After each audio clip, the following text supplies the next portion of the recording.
তো বন্ধুরা আজকে আমি আপনাদের সাথে শেয়ার করব স্মোকি চিলি কাঁঠাল। তো তার জন্য যা যা লাগবে ইনগ্রেডিয়েন্টস সেগুলো হচ্ছে গিয়ে কাঁঠাল, আমি এখানে একটু আলুও দিয়েছি, আলুটা আপনারা স্কিপ করতে পারেন। পেঁয়াজ লাগবে, ক্যাপসিকাম লাগবে, সব ধরনের মশলা যেরকম চিকেন মশলা, হলুদ, কাঁচা লঙ্কা, শুকনো লঙ্কার গুঁড়ো, টমেটো সস, সয়া সস, আর লাগবে হচ্ছে গিয়ে 2টো ডিম। তো এখানে আমি ডিম আর সয়া সসটা স্কিপ করেছি যেহেতু আমার বাড়িতে সয়া সস ছিল না, আর ডিম আমার পিসি শাশুড়ি মা খান না, তার জন্য সেটা স্কিপ করেছি। আর এখানে একটু কর্নফ্লাওয়ার দিয়ে রেখেছি। তো সব ইনগ্রেডিয়েন্টস দিয়ে কাঁঠালটাকে ভালো করে মাখতে হবে, যেরকম হচ্ছে গিয়ে কর্নফ্লাওয়ার, তারপরে আদা, রসুন, পেঁয়াজ এগুলোর পেস্ট, আর হচ্ছে গিয়ে সয়া সস, আর ইচ্ছে করলে আপনারা 2টো ডিম মাখাতে দিতে পারেন, হলুদ, কাঁচা লঙ্কা, আর হচ্ছে গিয়ে লঙ্কার গুঁড়ো, সামান্য নুন, আর টমেটো সস, সব কিছু দিয়ে এভাবে ভালো করে মেখে এবার যেটা করতে হবে সেটা হচ্ছে গিয়ে কাঁঠালটাকে ভালো করে ভাজতে হবে। সেই ভাজার উপরেই কাঁঠালের তরকারির স্বাদটা নির্ভর করছে। এই দেখুন সব কিছু আমি মশলা দিয়ে দিয়েছি, যেহেতু এখানে আমি ডিমটা দিইনি তার জন্য একটু ছাড়া ছাড়া লাগছে, ডিমটা দিলে এখানে এই ছাড়া ছাড়া ভাবটা কেটে যাবে।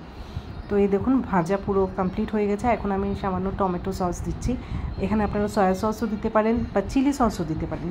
তো সয়া সস, চিলি সস কিছুই ছিল না, টমেটো সস দিয়েও হয় এটা। তো সব দিয়ে ভালো করে মেখে নিচ্ছি। এই মেখে একটু ম্যারিনেশন, ধরুন 8 ঘন্টার মতো ম্যারিনেশনের জন্য রেখে দিতে পারেন।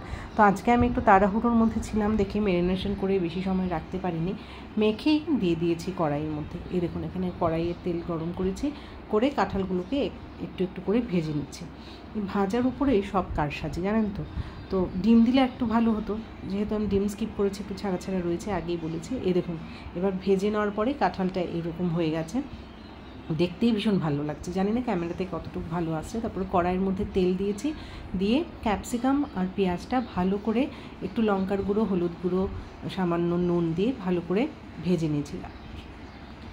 ভাজার পরে কাঁঠালটা আবার দিয়ে দিয়েছি, যেটা ভেজে রেখেছিলাম কাঁঠালটা সেটা দিয়ে দিয়েছি, দিয়ে একদম ভালো করে কষিয়ে যত সময় পর্যন্ত তেল ছাড়া ছাড়া হচ্ছে না ভেজে যেতেই হবে।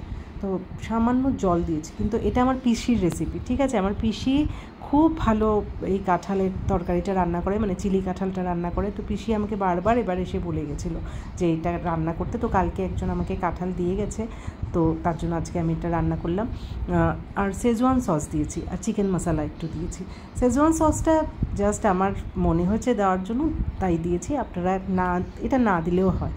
তো এখানে একটু স্মোকি করার জন্য এখানে আমি আমার টুইস্ট একটু এনেছি, স্মোকি করার জন্য একটু কয়লাটা পুড়ে নিচ্ছি, আমার মনে হলো এটা করলে একটু ভালো হবে। আর এখানে দিচ্ছি আপনার গোলমরিচের গুঁড়ো।